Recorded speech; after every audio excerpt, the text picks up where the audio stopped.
जय श्री कृष्ण, जय श्रीमन नारायण। बच्चों ध्यान से सुनेंगे। भगवान श्री कृष्ण का किरदार एक ऐसा किरदार है जो अपने आप में अद्वितीय है, यानी इसके जैसा ना तो जन्म हुआ ना कोई फिर जन्म होगा। ये ऐसे किरदार हैं, ऐसे बालक जन्म लिए जो जन्म भी लिए तो कहाँ, कारागार में। जन्म लेने के बाद थोड़े देर भी नहीं ठहरे, पहुँच गए कहाँ, गोकुल में। गोकुल में जब पहुँचे तो अपने बाल लीला ऐसा ऐसा किए कि 8 दिन के जब वो थे तो पुतना का वध कर दिए। 8 दिन के थे तो पुतना का वध कर दिए और उस उम्र में 14 बरस तक अनेकों असुरों का वध किए, जैसे त्रिनावत, अघासुर, बघासुर, बकासुर, सकटासुर, केसी, अनेकों ऐसे राक्षस हुए जिनका वध भगवान श्री कृष्ण के हाथों बाल्यकाल में हुआ।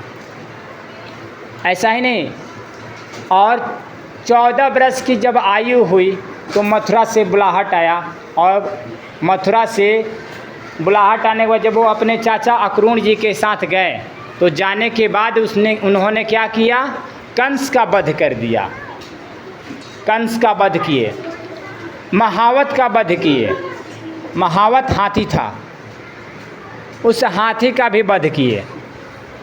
तो भगवान श्री कृष्ण जो जन्म लिए, उनका जन्म अद्वितीय था, है और रहेगा।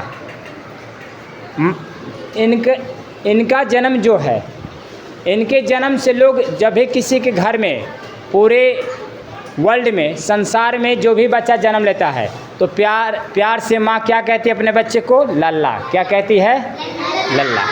हर एक माँ अपने बच्चा को लल्ला कहती है। कोई कन्हैया कहती है, कोई कृष्ण कहती है, कोई लाले कहती है। यानी ये भगवान का नाम है। किसका नाम है? वो चाहती है कि हमारा पुत्र जो है लल्ला हो, कृष्ण की तरह हो तो कैसा हो, कृष्ण की तरह। क्योंकि ऐसा पुत्र जो जेल में जन्म लेने के बाद रोए भी नहीं, कहाँ पहुँचे, सीधा गोकुल। गोकुल में बाल लीला संपन्न किए। संपन्न करने के बाद भगवान श्री कृष्ण का जन्म लगभग जो आता है वो भादों का महीना, अमावस्या की रात के 12 बजे कृष्ण पक्ष में रोहिणी नक्षत्र अष्टमी तिथि दिन बुधवार को हुआ था। तो अब उधर एक बार की बात है, सक्तासुर नाम का दैत्य को कंस ने भेजा कि जाओ, गोकुल में एक बालक है जो सुने हैं कि बहुत बलवान है, उसने मेरी दाई पुतना को भी वध कर दिया। सक्तासुर जब आया तो घर में बच्चे जब 1 माह के हो जाते हैं, 2 माह के हो जाते हैं, 3 माह के हो जाते हैं, 4 माह के हो जाते हैं, तो वो करवट लेते हैं, करवट बदलते हैं। करवट बदलने के क्रम में जब माँ ने देखा, यशोदा मैया सभी ने देखा कि आज बच्चा करवट बदला है, तो सभी ने करवट बदलने के क्रम में सोहर गीत गवाने लगा, मांगलिक गीत गवाने के क्रम में। ये जो गायन वादन है वो गोकुल और मथुरा दोनों आसपास ही था। उस गांव से इस गांव में आवाज़ें जाती थी, लेकिन बेचैन था कंस कि हमको मारने वाला आकाशवाणी जो बोली है कि हमको मारने वाला गोकुल में जन्म ले लिया है, हमको मारने वाला जन्म मेरे आसपास ही लिया है। तो हर एक बालक के ऊपर वो शक किया था और बोला कि जितने भी बालक का भी जन्म लिए हैं इस माह में, उस सब को मार दो। सक्टासुर जब आया तो सक्टासुर आकर एक बैलगाड़ी पे बैठ गया। कहाँ? बैलगाड़ी। पहले लोग एक दूसरे जगह पे जाने के लिए बैलगाड़ी का उपयोग करते थे, या फिर सामान ढोने के लिए बैलगाड़ी का उपयोग करते थे।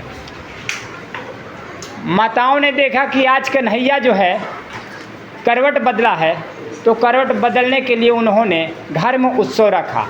लेकिन कन्हैया सो रहे थे पालना में, माँ को लगा कि ये कन्हैया जो है उठ जाएंगे आवाज़ सुन के, इसलिए उनको ले जाकर बैलगाड़ी के नीचे टांग दिए। कहाँ टांग दिए? बैलगाड़ी के नीचे पालना को। कन्हैया को ऐसा लगा कि मेरे घर में उत्सव, मेरे लिए उत्सव, और मुझे माँ ने कहाँ लटका दिया? बैलगाड़ी के नीचे। अरे मुझे भी कोई बुलाता, कोई दिखाता, मैं भी सुनता, तो सबने मुझे कहाँ कर दिया है? गाड़ी के नीचे। तो गाड़ी के जब नीचे हो गए, नीचे होने के बाद उन्होंने सक्टासुर आकर उसी गाड़ी के ऊपर बैठ गया और भगवान को घूरने लगा। भगवान बोले कि अच्छा मामा जी आ गए, यानी मामा जी ने अच्छा व्यवस्था कर दिया, उड़न खटोला भेज दिए हैं सक्टासुर। सक्टासुर को बैलगाड़ी में एक लात मारे, ठक से मारे, सक्टासुर फेंका गया और इतना दूर जाके गिरा कि चकनाचूर हो गया, चकनाचूर हो गया सक्टासुर। ये रहा सक्टासुर का मारने की कथा। लेकिन ये कथा जब ये भगवान जब मार दिए, सक्टासुर मर गया, तो एक बहुत ही भयंकर आवाज़ हुआ। माँ जो गीत गा रही थी अंदर में, जो भी माताएं गा रही थी, वो दौड़ के बाहर आई और पलना सहित भगवान को लेके उड़ रहा था। पलना दूर भागा, फेंका गया सक्टासुर। माँ देखी कि ना आंधी आया ना तूफान, बैलगाड़ी कैसे उड़ गई। और लल्ला कहाँ है? तो लल्ला पालने में पड़े पड़े खेल रहे थे। आप सभी को सक्टासुर का कथा अच्छा लगा? बहुत अच्छे। जय श्री कृष्ण, जय श्रीमन नारायण।